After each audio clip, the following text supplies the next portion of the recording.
Alors oui, quand on est confronté à ces textes, c'est quand même d'une très grande complexité. Et je me faisais une remarque en écoutant Philippe Lambrèche qui disait voilà, on a rajouté cette définition, on a rajouté cette chose, cet élément-là, mais pourquoi c'est si complexe? En fait, il faut réaliser un petit peu comment ça fonctionne, la rédaction d'un texte de ce type.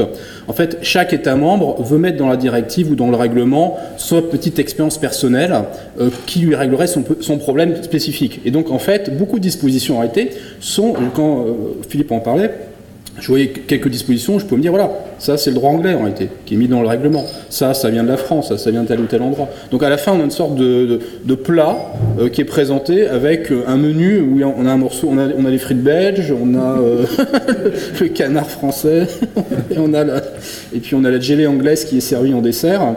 Et donc ça donne quelque chose de très appétissant et de très intéressant, en tout cas de passionnant. Mais en tout cas, ceux qui viennent du pays d'où vient la disposition, évidemment, ils voient bien ce qu'on veut dire, mais ceux qui ne le savent pas, découvrent et disent qu'est-ce que c'est que cet animal? Qu'est-ce que c'est que cette chose? Bien, alors moi je vais vous entretenir de l'aspect préventif et répressif, les deux sont bien sûr liés. Alors j'ai fait un slide assez complet, c'est pour que vous le puissiez garder, mais je ne vais pas évidemment regarder toujours tout en détail parce que sinon c'est pas 25 minutes que je vais prendre. Alors quels sont les trois thèmes que je veux voir? Tout d'abord les changements au niveau des mesures préventives. Ensuite, le renforcement des pouvoirs d'enquête et de la coopération. Il y a 2-3 éléments intéressants, je trouve. Et enfin, le renforcement des sanctions. De toute façon, dans tous les cas, on a un renforcement très fort, en fait, des pouvoirs des autorités, des pouvoirs de sanctions, des mesures préventives. Il y a vraiment un pas en avant extrêmement fort. Et en plus, c'est un règlement. Alors, pour synthétiser dans l'introduction, je voulais vous dire, voilà, quelles sont les évolutions importantes.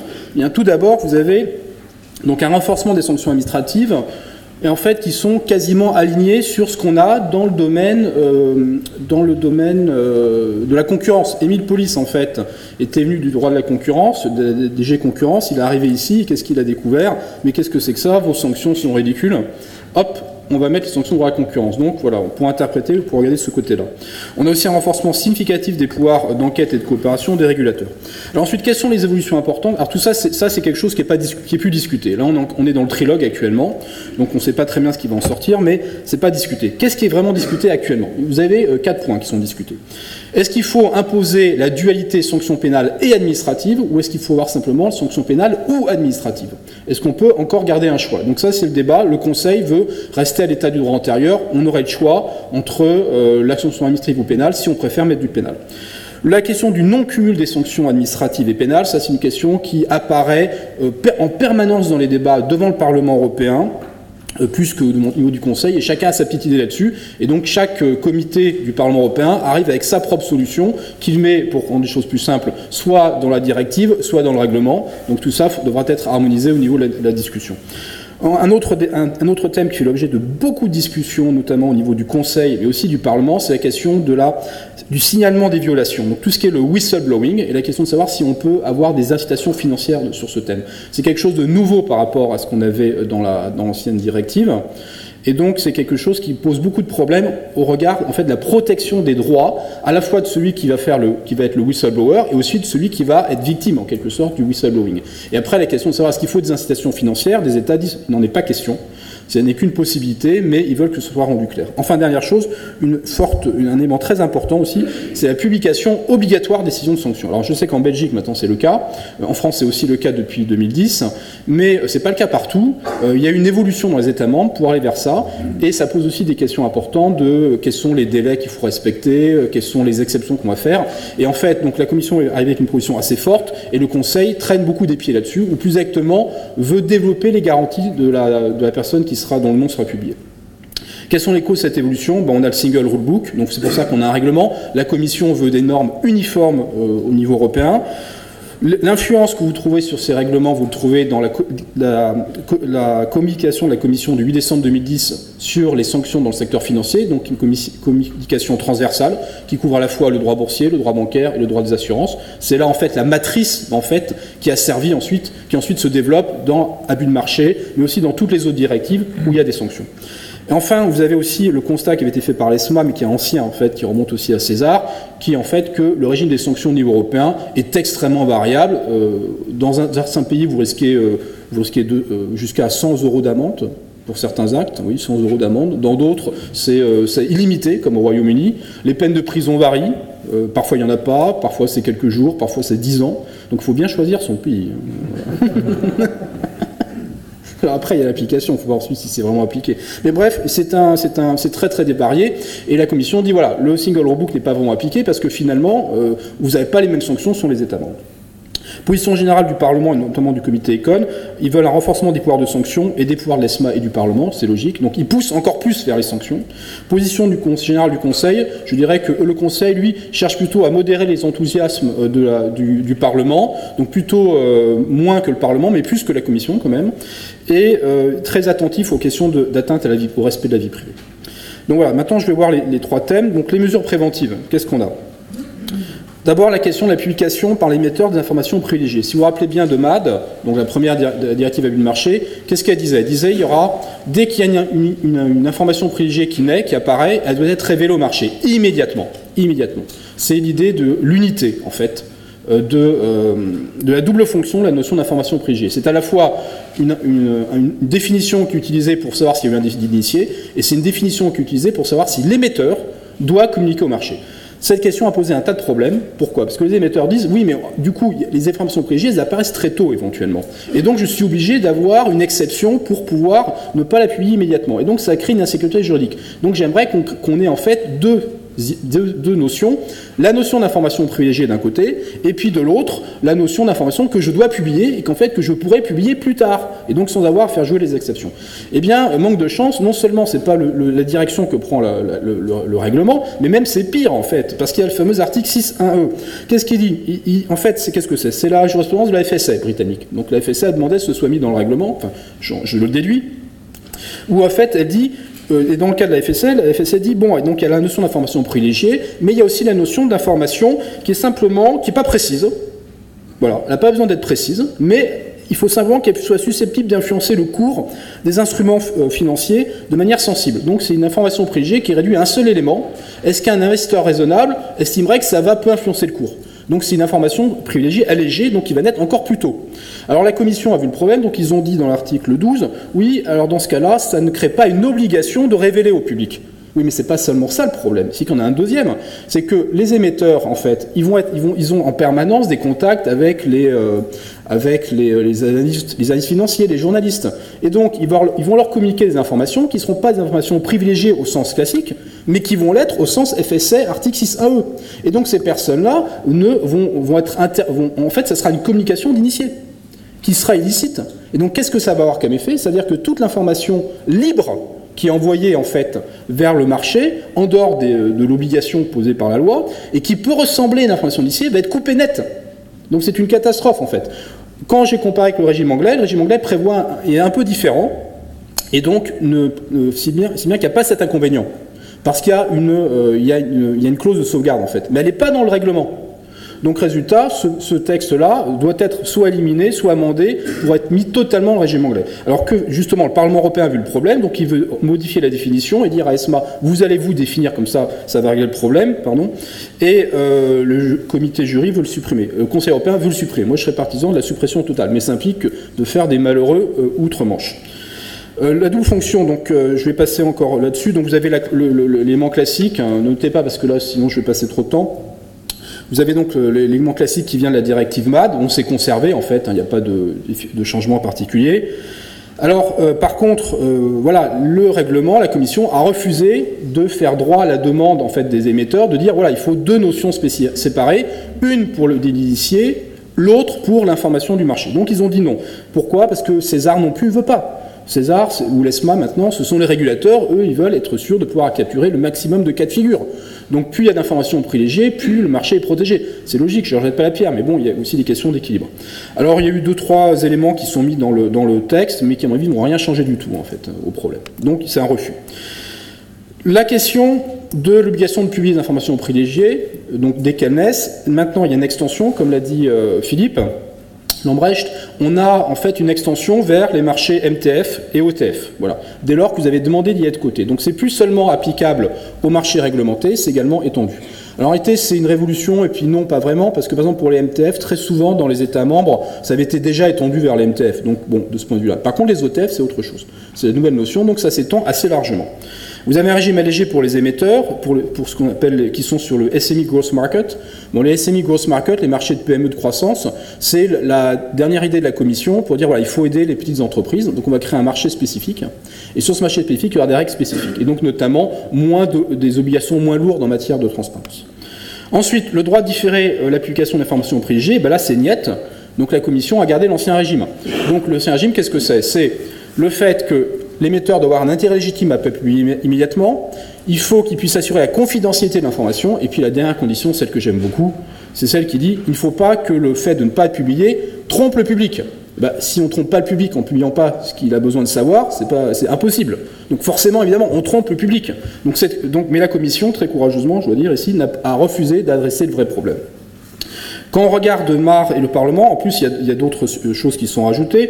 Dans le règlement, en plus, les émetteurs devront désormais prévenir, en fait, le régulateur qu'ils ont repoussé. Et le Parlement veut même en mettre une couche, puisque le Parlement, lui, voudrait qu'au moment, en fait, où on va décider de repousser la publication, on prévienne le régulateur, qui éventuellement pourrait dire oui ou non. C'est pas une très bonne idée, à mon sens, mais je ne peux pas développer. Bref, il y a aussi un régime spécial en cas de risque systémique, c'est-à-dire que si vous avez une banque, par hasard, qui aura un grave problème, eh bien on pourrait ne pas publier l'information. Ça, c'est ce que j'appelle l'article Société Générale.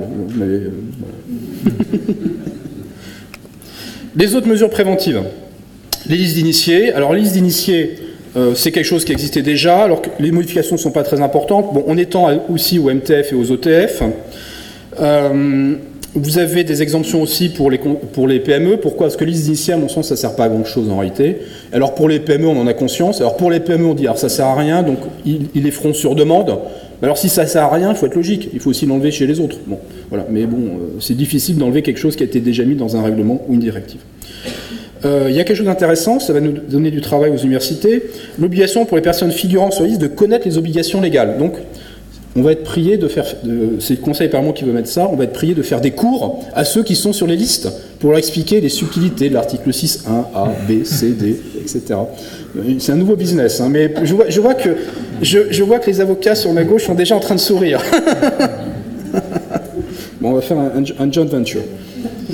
Les déclarations des transactions par les dirigeants, là aussi c'était déjà le cas. Alors là, c'est élargi, c'est aussi raccourci, donc plus court, plus vite, il faudrait le mettre. Alors 2 jours, c'est quasiment impossible, j'espère que ça sera modifié. On ajoute les dirigeants, les personnes associées. Alors qui sont les personnes associées? L'épouse, mais parfois c'est pas l'épouse, hein, c'est la personne associée très proche, je dirais, mais qui n'est pas un statut d'épouse. Faut-il révéler qui est la personne associée qui n'a pas un statut d'épouse? Atteinte à la vie privée. Les transactions notifiées ont été élargies. Le deuxième point est assez intéressant, c'est la France qui a fait rajouter ça. Transactions effectuées par un gestionnaire de portefeuille ou par une autre personne au nom d'une personne visée. Donc, en fait, même lorsque cette personne exerce son pouvoir discrétionnaire. Donc, qu'est-ce que c'est? C'est le gérant de portefeuille qui a un pouvoir absolu. Discrétionnaire. Et donc, qu'est-ce qui se passe? Vous avez le dirigeant de l'entreprise qui dit, voilà, moi, je vous donne la gestion de mon portefeuille en blind trust, en quelque sorte. Et en fait, ce qu'on s'est aperçu, notamment en France, c'est que le blind trust, en quelque sorte, n'est pas tout à fait blind, en fait. C'est-à-dire que le téléphone fonctionne encore, et même si le gestionnaire a le pouvoir discrétionnaire de décider ce qu'il veut, il peut recevoir un coup de fil qui lui dirait, ça serait intéressant, non, je ne vous communique pas d'informations d'initié, je vous persuade de faire cette opération, par exemple. Voilà. D'où le lien aussi avec l'idée de persuader. Et donc, vous allez faire ça. Et donc, les Français disent, c'est pas normal. En fait, en pratique, on s'aperçoit que le Chinese Wall qui est censé exister n'existe pas ou n'est pas assez respecté. Donc, on veut mettre ça. C'est pour ça que ça y est. Et puis, la question des 20 000 euros. Alors, vous savez qu'aujourd'hui, il faut déclarer tout ce qui est au-delà de 5 000 euros. Cette limite est évidemment beaucoup trop basse. C'est ridicule. C'est de la bureaucratie. Ça n'est pas une bonne idée. Alors, dans sa grande sagesse, la Commission dit 20 000 euros. Il faut être sérieux, hein. Chacun fait son petit effort. Alors, jury propose entre 20 000 et 100 000 euros, qui seraient fixés par les États membres. Donc, c'est quelque chose à voir. Mais 20 000 euros, on est dans la plaisanterie encore. Les obligations de mettre en place des mesures efficaces de prévention et de détection des abus de marché. Eh bien, oui, les bourses se plaignaient d'être les seules à avoir des grosses obligations pour détecter les abus de marché. Eh bien, level playing field, les autres aussi vont devoir faire la même chose. Obligation de tenir un registre des demandes en cas de distribution ou d'un rachat futur d'actions. Donc en fait, il faut établir un livre d'ordre lorsqu'on fait des opérations. Pourquoi? Parce que ça, c'est ce qui est arrivé à David Einhorn en fait. David Einhorn aux États-Unis, il appelle une société en Grande-Bretagne et on lui dit oui, on va s'apprête à faire une opération. Bon, et il fait une transaction là-dessus. Il a été sanctionné par la FSM, mais assez grave. Donc en fait, On veut savoir qui est contacté pour construire le livre d'ordre. Et donc, évidemment, si on a ça sous la main, ça ira plus vite pour le régulateur. Ensuite, les transactions suspectes, eh bien ça existe toujours. Mais alors là, il y a un petit ajout du Parlement qui est vraiment très intéressant, assez critiquable personnellement. Ils veulent étendre l'obligation de dénoncer à tous ceux qui sont sur les listes d'initiés. Donc ça serait plus seulement les professionnels, mais tous ceux qui sont sur les listes d'initiés devraient commencer à dénoncer. Je crois que ma femme, je crois que mon patron, tous ceux qui seraient... Donc ça serait plus les intermédiaires financiers comme aujourd'hui, mais alors donc tout le monde deviendrait dénonciateur, enfin toute personne sur une liste d'initiés, il y en a beaucoup quand même, deviendrait dénonciateur. Alors franchement, j'espère que ça va disparaître dans les négociations. Le signalement des violations, le whistleblowing. Donc là, la vraie question, comme je l'ai évoqué, c'est la question de savoir est-ce qu'il faut imposer aux États membres d'avoir des procédures d'incitation financière. Non, ça, c'est pas prévu. Et quels sont les régimes de protection? Alors là, dans les versions du Conseil du Parlement, il y a toutes les visions possibles et imaginables. Donc ça sera à un moment terminé. Ensuite, le renforcement des pouvoirs d'enquête et de la coopération, j'accélère, parce que ça concerne sous les autorités. Mais enfin, il y a quand même... deux, trois éléments importants. Bon, tout d'abord, le droit de procéder à des perquisitions. Donc, quand vous prenez la directive MAD, la première, vous aviez déjà pas mal de droits, en fait, d'enquête qui étaient reconnus, mais c'était surtout les seuls États membres de développer ça. Là, c'est beaucoup plus précis. Il y a vraiment toute une liste, comme une législation nationale, en fait. Alors, donc, l'article 17 prévoit que l'autorité compétente pourrait effectuer une perquisition, c'est-à-dire, en fait, des saisies et des visites domiciliaires au domicile privé des personnes sur autorisation judiciaire. Donc sur autorisation judiciaire. Ça existe dans certains États membres, mais pas partout. Cette procédure serait soumise à la législation nationale, mais il faudrait respecter la CEDH, évidemment, puisque les États membres sont membres. Il y a des conditions limitatives, etc., et seulement pour certaines infractions. Le Conseil, alors là, c'est comme assez étonnant, mais le Conseil doit agir sous l'influence des régulateurs. Il propose même de supprimer l'autorisation du juge quand l'État membre ne l'exige pas. Alors ça, je dois dire que, d'un point de vue constitutionnel, je n'arrive pas à comprendre qu'on puisse autoriser des perquisitions sans autorisation préalable d'un juge. Je ne sais pas dans quel pays ça se passe et comment le Conseil peut accepter de présenter un texte pareil. Donc j'espère que ça disparaîtra. On ne peut pas faire des perquisitions sans autorisation judiciaire. C'est un principe fondamental. Ensuite, dans le même aspect renforcement des autorités compétentes, il y avait des problèmes dans certains États membres d'un conflit entre la directive abus de marché et la directive e-privacy qui interdisait de communiquer certaines informations. Donc là, c'est réglé tout simplement en disant, voilà, vous pouvez accéder aux informations couvertes par la directive e-privacy, c'est-à-dire en fait les listings téléphoniques qui sont détenus par les opérateurs téléphoniques. Alors, ça ne veut pas dire les enregistrements. Attention, le Parlement a rajouté une petite louche ici et propose également d'autoriser la saisie d'enregistrements téléphoniques sur autorisation judiciaire. Alors, c'est pas très clair si en fait ils veulent faire du wiretapping, c'est en fait mettre sur écoute les gens sur autorisation judiciaire. C'est ce qui me semble personnellement, mais c'est pas très expliqué. Donc, on verra bien, mais le Parlement en rajoute aussi encore une louche là-dessus. Bien, il y a d'autres choses, mais ça, c'est très intéressant, cette histoire-là. Le pouvoir général de prendre une décision de sanction en cas d'absence de coopération. C'est ce qu'on appelle l'entrave. Vous ne répondez pas au régulateur qui vous soupçonne de délit d'initié ou de je ne sais pas quoi, ou d'un autre abus de marché. Vous répondez avec une erreur, faussement. Qu'est-ce qu'il fait, le régulateur? Il ne s'intéresse plus à vous. Il ne va plus vous prouver le délit d'initié, qui est toujours difficile. Il va dire, vous avez menti au régulateur. C'est l'approche américaine, obstruction of justice. Aux États-Unis, la plupart des gens sont condamnés, non pas pour le délit initié, infraction principale, mais parce que lors de l'enquête, ils ont menti au cours de l'enquête. Et donc ça, ce délit d'entrave serait mis là. Alors le problème qu'il y a, c'est que la sanction serait par l'autorité compétente elle-même. Alors évidemment, c'est assez efficace. La France s'apprête à mettre ça, d'ailleurs, dans sa législation. C'est dans un texte français. Donc je ne serais pas étonné que ça vienne de la France, là aussi. Le Conseil trouve que c'est trop, mais c'est une arme extrêmement efficace pour le régulateur.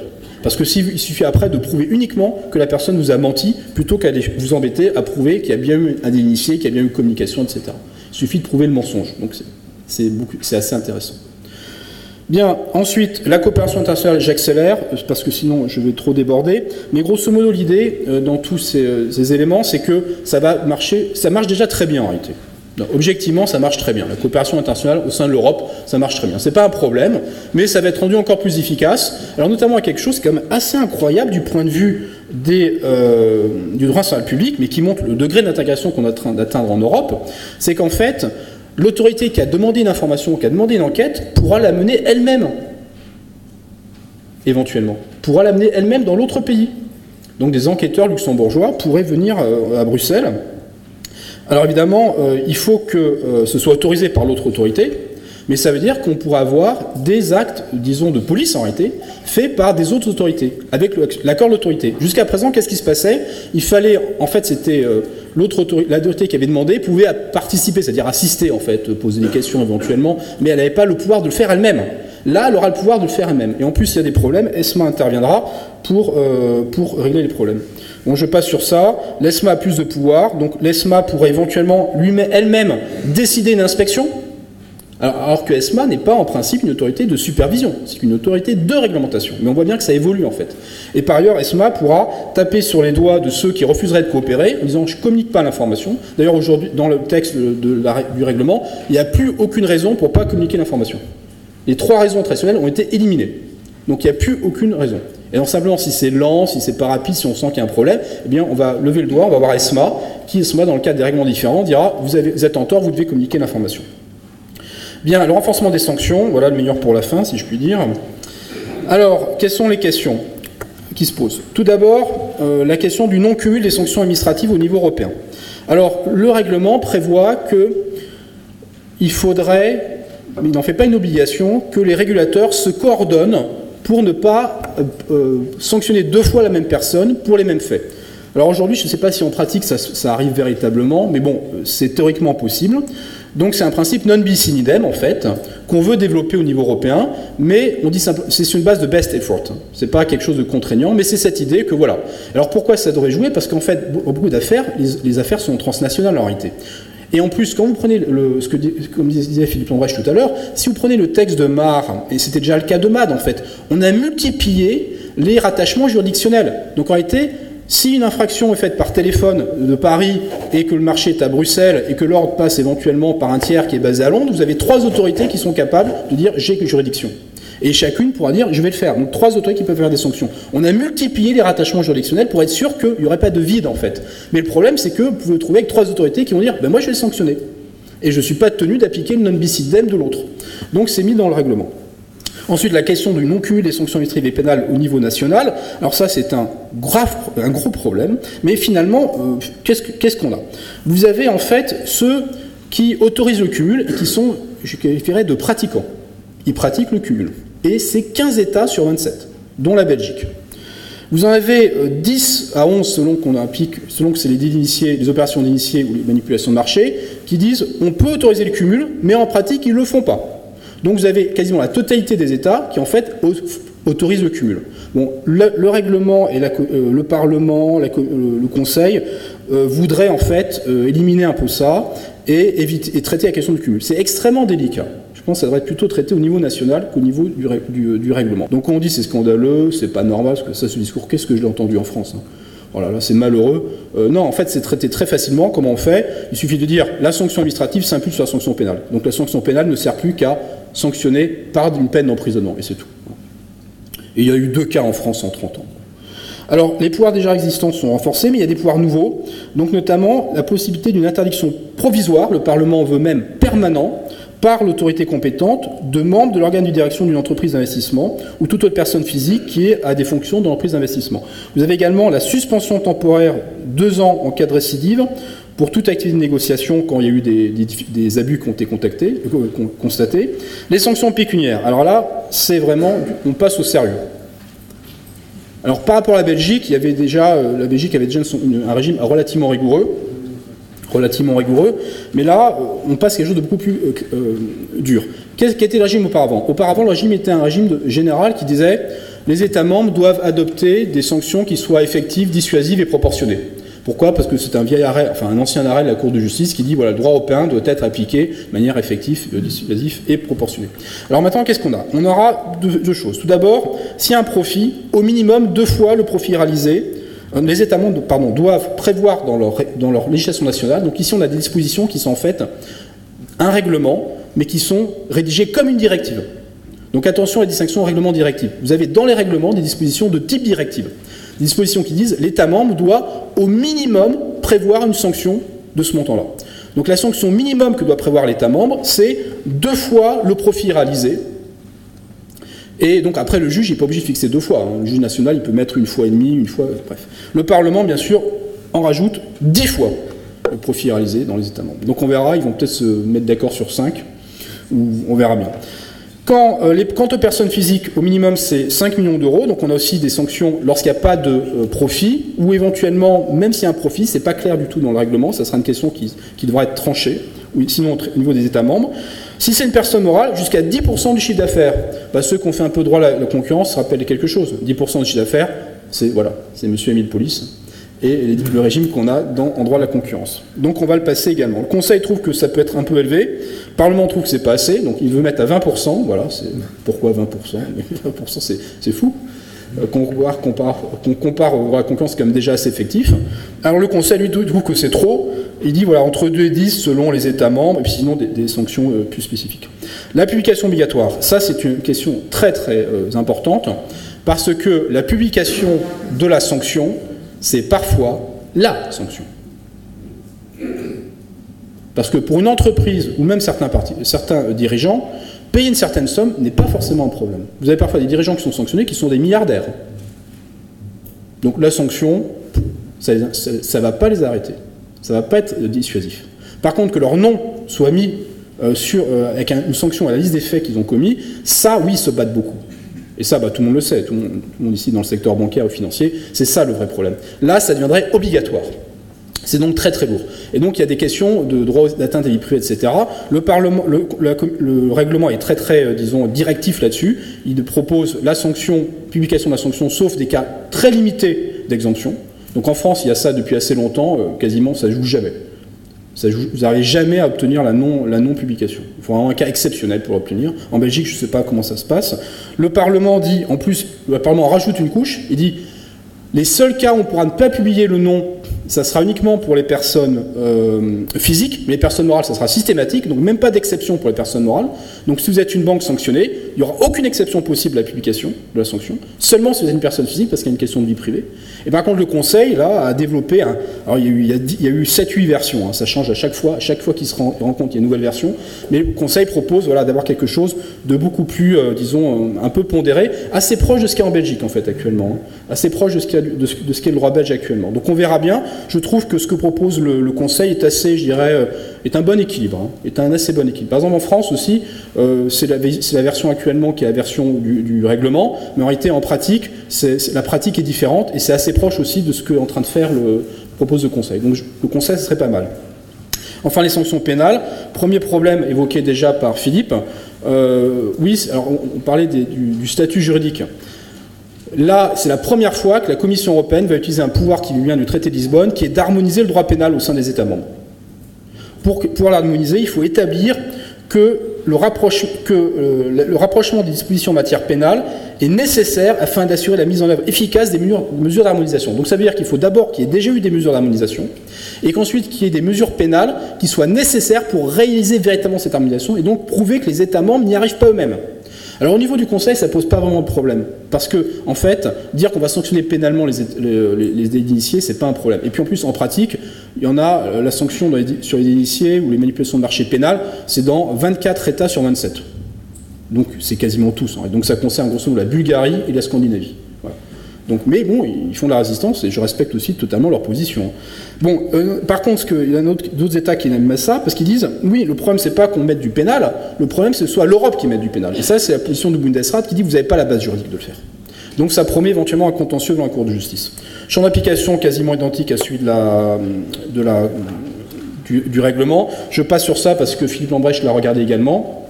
Donc on va couvrir les délits initiés, mais on va élargir.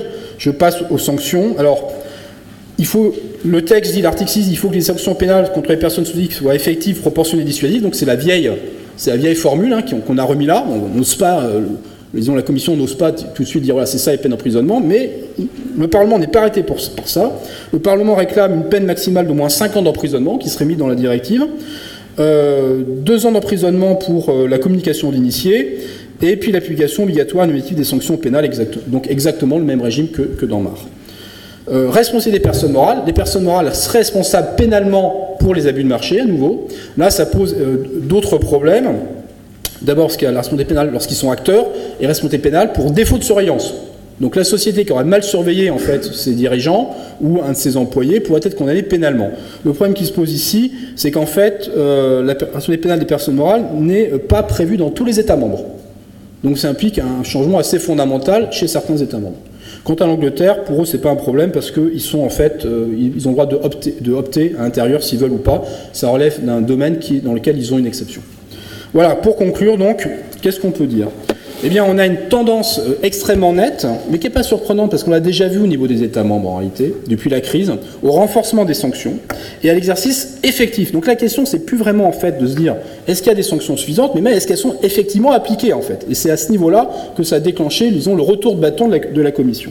Alors on voit qu'il y a ici une influence de la crise des opinions publiques sur le pouvoir politique et sur les régulateurs. Les régulateurs veulent montrer qu'ils sont en train de faire quelque chose, ils sont actifs. Et la Commission aussi, voilà, le Parlement aussi veut dire voilà, on est contre le délit.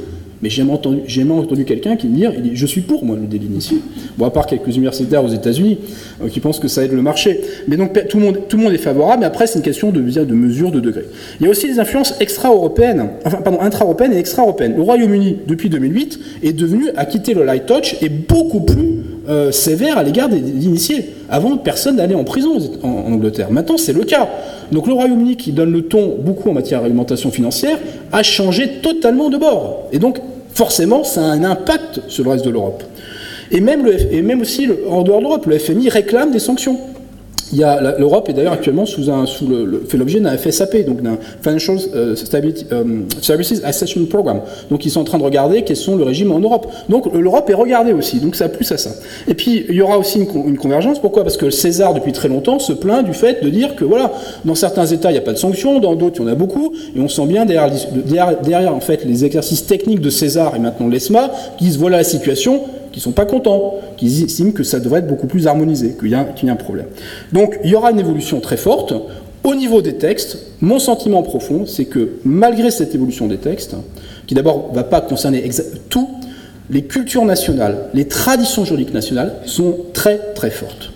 Et que donc, même avec ce texte très harmonisateur, il y aura toujours des divergences d'appréciation parce que chaque pays, d'abord, a des marchés différents, donc a des problèmes différents, a des traditions juridiques différentes, et elles ne vont pas disparaître. C'est quelque chose de lourd. Donc on aura quelque chose qui, sur le papier, effectivement, sera assez harmonisé, mais on n'aura pas quelque chose, en réalité, de totalement harmonisé. Voilà. Merci pour votre attention.